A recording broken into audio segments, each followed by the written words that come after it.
Somewhere beneath the frozen soil of Russia, a machine is listening right now.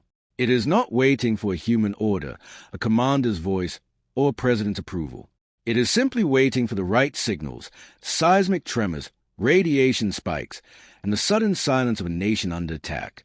If those signals ever align, it can act entirely on its own. The story begins during the Cold War.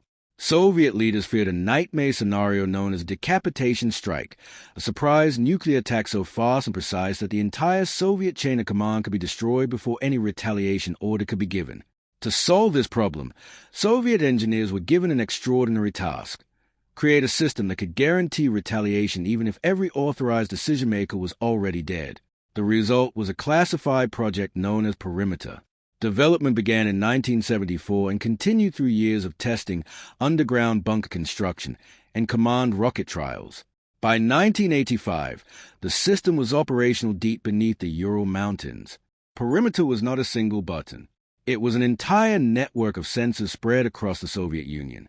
These sensors monitored seismic activity, radiation levels, atmospheric pressure, and military communications. During periods of high tension, the system could be activated and placed into monitoring mode. If it detected evidence of a nuclear attack, it would first attempt to contact surviving members of the military command structure. If no response came, if bunkers were silent and communication lines were dead, the system could move to the next stage without human intervention. Special command rockets would launch into the atmosphere carrying powerful radio transmitters.